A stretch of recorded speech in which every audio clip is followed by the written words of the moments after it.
A funeral, a gun, a woman who refused to bow. What happened next tore through America like lightning and forced an entire nation to look in the mirror. This isn't a story about heroes or villains.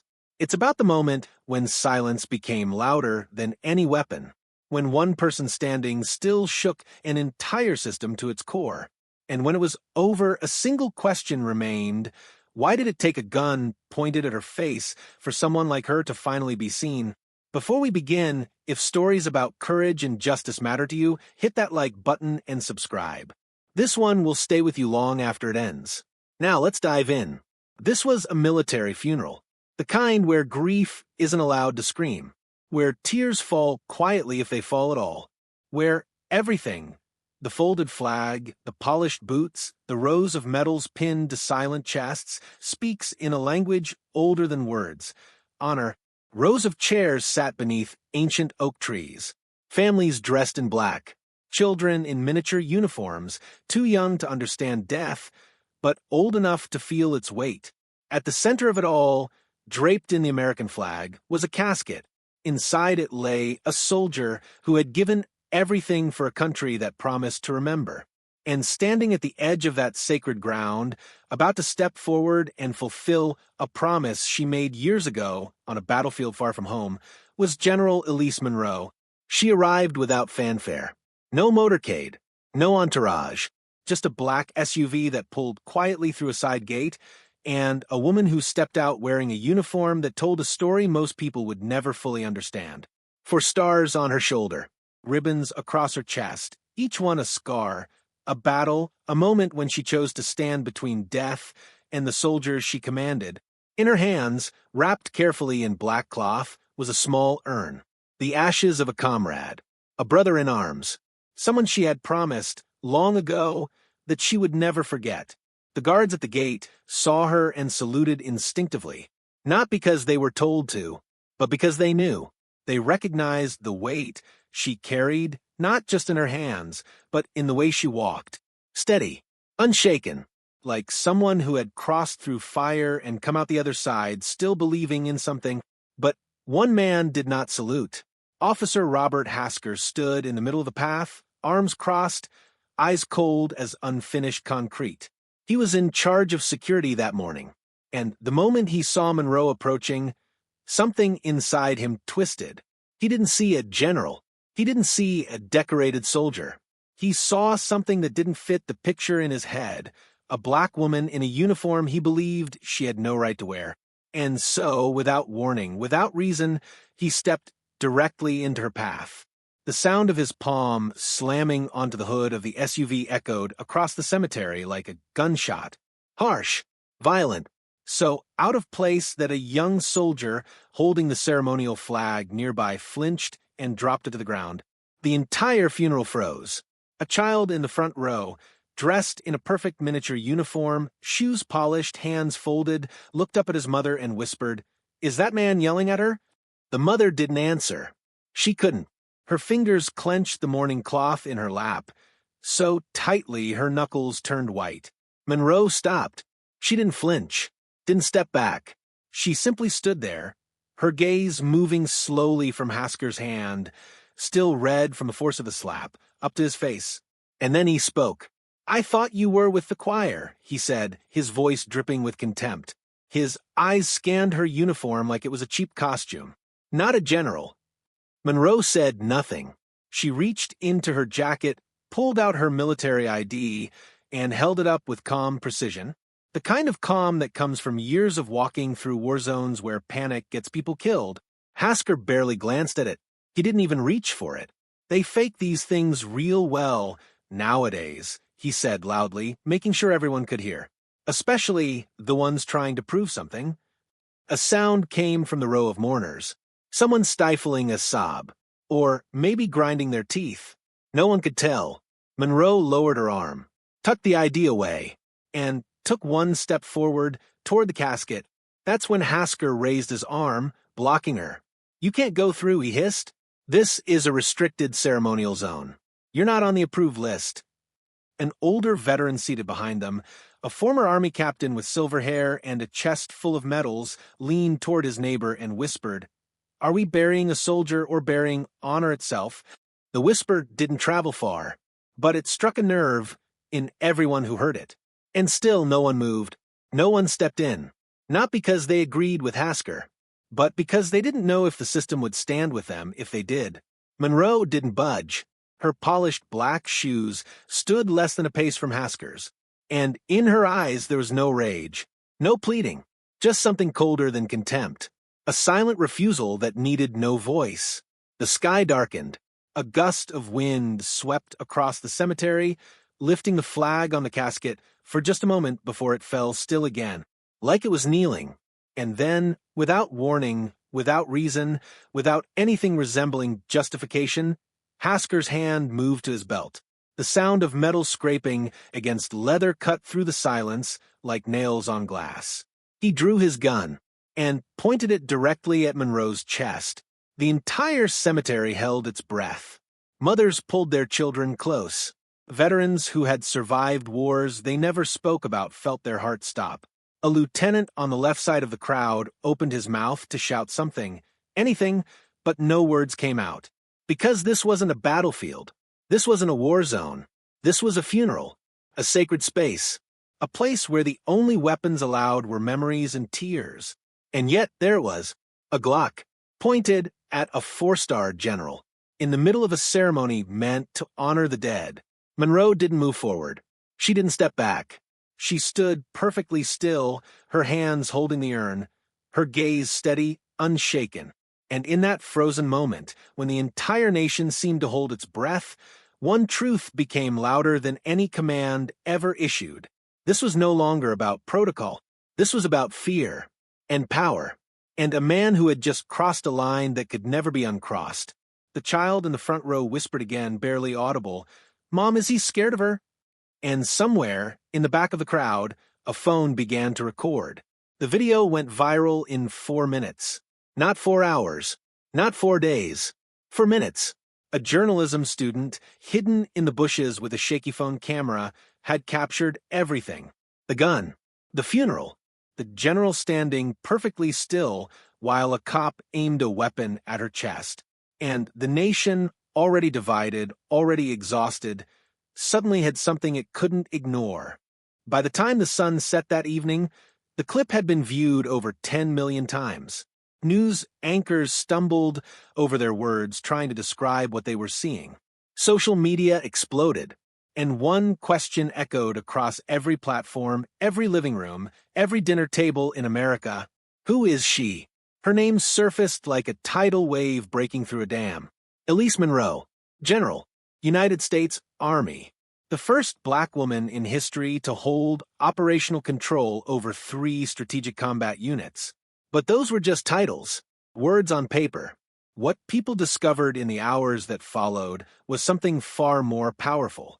She was the woman who led the rescue operation in Kandahar that saved 18 American soldiers from a rebel prison camp. Among them, the son of a Virginia senator who had publicly opposed diversity in the military. She was the soldier who knelt under enemy gunfire, hands covered in blood, bandaging the leg of a terrified private who was convinced he was going to die. That photo, grainy, unedited, raw, appeared on the front page of the New York Times the next morning. She was the commander who had been wounded by a landmine in Iraq, lost part of her arm's mobility, and still carried 3 injured soldiers on her back through hostile territory until they reached safety. And according to leaked Pentagon records, she had twice declined promotions. Not because she wasn't qualified, but because accepting them meant leaving her soldiers behind, leaving the battlefield for a desk, and she refused. The hashtag funeral gun gate surged to the top of every trending list worldwide. Veterans who had served under her began posting their own stories. Not grand tales of heroism, just quiet truths. One sergeant wrote, "She was the first to jump from the vehicle when the mine exploded, and the last to leave after every wounded soldier was carried out. The only time I ever saluted a superior out of respect, not duty, was when I saluted her." A Navy SEAL who had never spoken publicly before posted a handwritten letter. I told her I didn't want to be saved by a woman. She didn't argue, didn't get angry, just kept pressure on my leg until the medics arrived. Today, I write this not to apologize, but to say the person I once insulted is the only reason I'm alive. The stories kept coming. Hundreds of them. Thousands. Each one a brick in a wall the media couldn't tear down and the system couldn't ignore.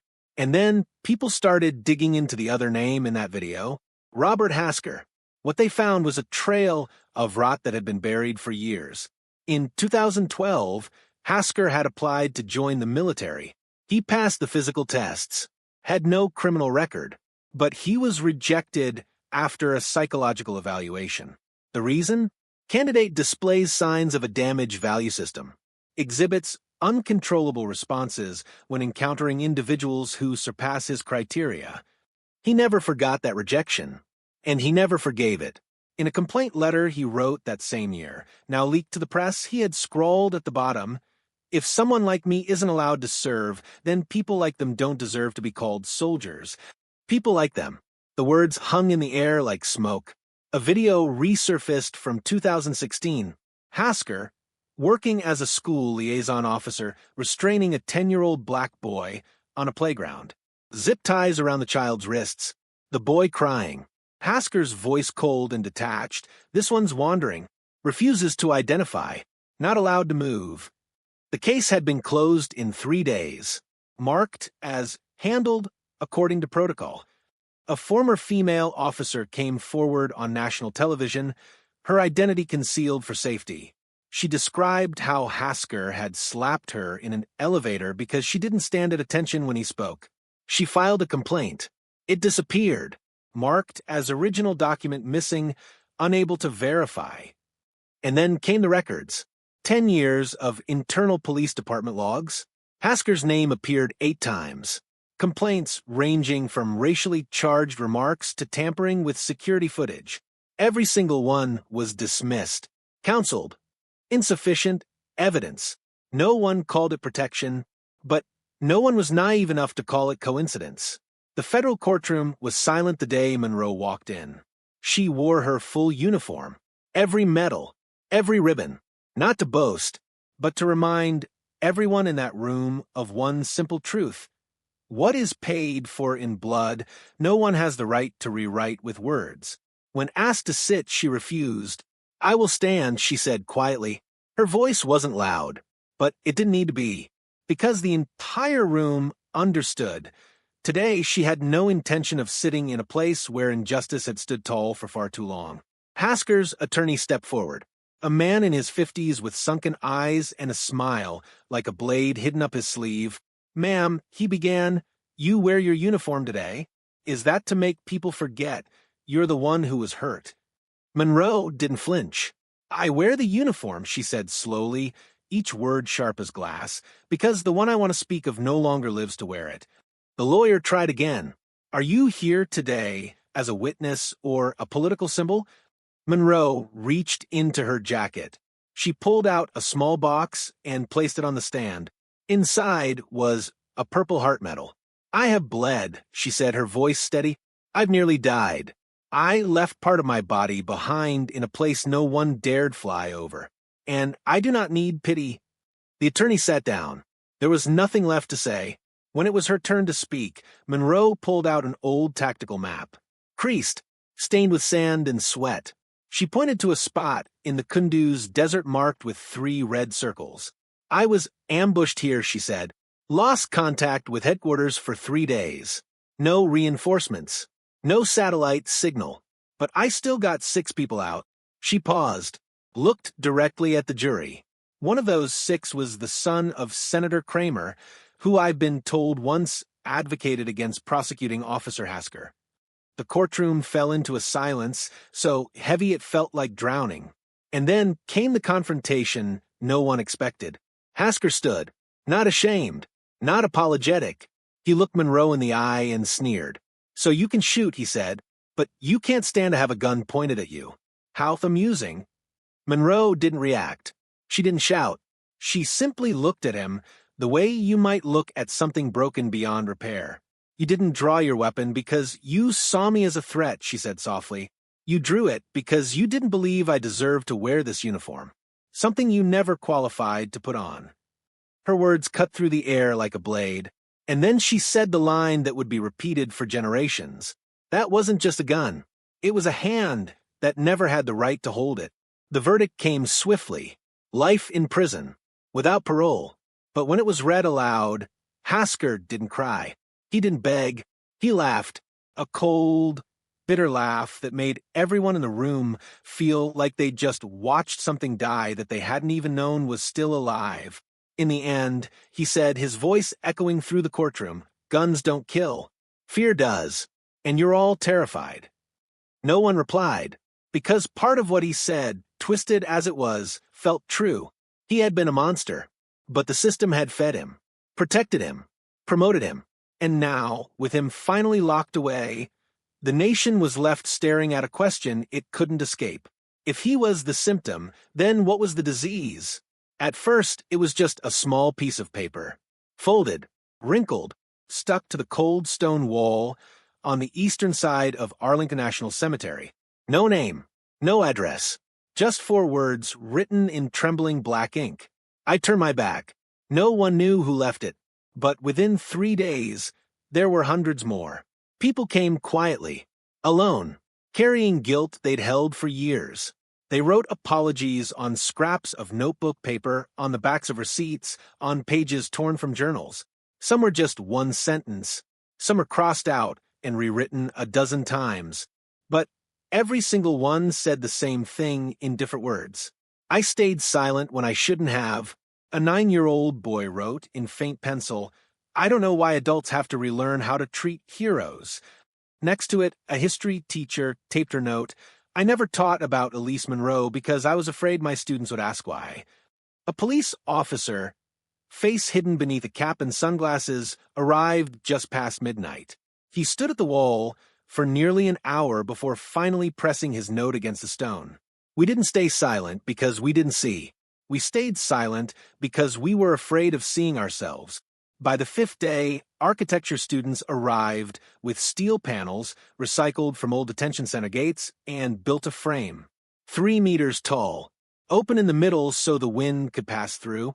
They didn't ask for permits. They didn't wait for approval.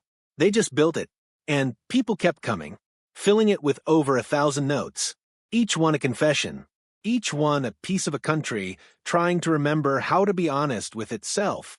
They called it the Wall of Apologies. Monroe never gave a speech about it, never posed for photos, but people saw her standing in the distance among the trees, holding a blank piece of paper. She didn't post it on the wall. She just held it, as if her message wasn't meant to be written, but lived. While the wall grew taller with confessions, something else was happening across the country. Something quieter. Something that didn't need cameras or headlines. Hasker's name was disappearing. Not by force, not by law, but by collective refusal. At the Federal Police Memorial Hall in Denver, where his photograph had hung for over a decade, visitors arrived one morning to find a blank space. No nameplate, no explanation. Just a patch of freshly painted wall, slightly off color from the rest. A high school student stood before it for a long time, then wrote in the guest book, "Sometimes silence is how justice exhales." Someone taped a handwritten note to that blank space later that week.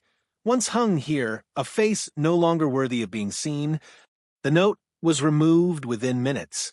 But the photo had already spread online, and soon, similar notes appeared at police academies, courthouses, and government buildings across the country. No one claimed responsibility. No one was arrested, because no one wanted to defend a symbol that had rotted from the inside. At a military archive in Texas, when Hasker's image appeared in a digital display about law enforcement history, attendees protested. The curator tried to explain it was archival, not honorary. But the next day, someone hacked the system and replaced every caption with red text, removed for not representing U.S. The organizers shut down the entire exhibit, and in their press release, Hasker's name wasn't mentioned once. Inside the prison where he was serving his sentence, even the inmates began turning away. When he entered the dining hall, conversation stopped. People turned their backs. Not out of fear, out of contempt. Someone carved words into the stone table where he usually sat. A leader is not someone who instills fear, but someone others choose to follow. The guard saw it, but no one scrubbed it out. While Hasker's name was being erased, Monroe's was being written into history, but not in the way anyone expected.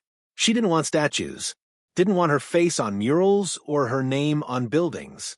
Instead, she wrote a letter. It was short, handwritten, placed in a plain white envelope with no recipient's name. On the outside, in gentle but resolute handwriting, it read, "For those who will continue living." The letter began with one sentence that sent shockwaves through every leadership program in the country. "I do not wish to become a symbol, because symbols are often used to erase facts." At a prestigious military academy, a lecturer read the letter aloud to his class. When he finished, a cadet in the middle row stood up, tore out a notebook page labeled Crisis Control Strategy Hasker, and threw it in the trash. No one stopped him. Because everyone understood, some things must be discarded not because they're wrong, but because they're corrupted. Universities began quietly removing Hasker's work from their curricula. Not with announcements, just silent edits. His theories on power and control were replaced with case studies on ethical leadership, and Monroe's name appeared, not in celebrations, but in questions. A course at the National Strategic Officer Academy was titled, not because she was a general, but because she didn't draw her weapon. Students weren't taught to worship her. They were taught to ask, why did one woman have to stand alone against an entire system's cowardice? At Boston University, when a professor accidentally cited Hasker during a seminar, the entire auditorium went silent. Not angry, just silent. The kind of silence that's heavier than shouting. The professor paused, adjusted his glasses, and never mentioned that name again. Monroe's letter ended with one line. Simple, unadorned, but carved so deeply into the nation's conscience that it would never be forgotten. If one day you find yourselves at gunpoint, remember I did not step back. Not to challenge, but to remind. To remind that the choice not to retreat does not belong to the powerful, but to those brave enough to remain upright when the whole world deems bowing down as wise. A proposal was made to engrave those words on the main gate of the Pentagon. It faced opposition for weeks, but no one could find a valid reason to refuse. In the end, they didn't engrave the full letter. Just one line, placed below the Department of Defense's central motto. If one day you find yourselves at gunpoint, remember I did not step back. There was no ceremony, no cameras, just young soldiers passing by each day, pausing to read it, then moving on. Not because they didn't understand, but because they knew. Understanding something like that often requires an entire lifetime of keeping your back straight. Years later, a journalist asked a veteran what he remembered most about the trial. He thought for a long moment, then said, "I remember that Monroe never asked for anything. Not an apology, not recognition, not even justice. She just stood there. And by standing, she forced all of us to choose, would we stand with her, or would we stay seated and pretend we didn't see?" He paused, his eyes distant. And I think it's the part that scared people most, because she didn't give us the option to look away anymore. The wall of apologies still stands today, weather-worn, fading, but untouched, because some things aren't meant to be preserved in bronze or marble. Some things are meant to be remembered in the quiet moments when we look in the mirror and ask ourselves, when it mattered most, did I stand or did I bow? And for one generation, an entire generation that watched a general face a gun and refused to move, the answer became clear. Not because someone told them what to do, but because someone showed them it was possible. Monroe never gave interviews, never wrote a memoir, never appeared on talk shows. She simply returned to her life, quiet, steady, unshaken, because her silence had already said everything that needed to be said. And in a world drowning in noise, that silence rang louder than any speech ever could. This story didn't end with a verdict. It ended with a choice, the choice not to look away. If this moved you, leave a comment below. Tell us about a time you stood your ground or a moment when you wish you had. Your story matters. Hit that like button if you believe stories like this deserve to be heard. Share this video with someone who needs the reminder that one person standing upright can change everything. And don't forget to subscribe, because we're not here to tell you what to think. We're here to tell you stories that make you feel, stories that stay with you long after the screen goes dark. We'll see you in the next one. Until then, stand tall.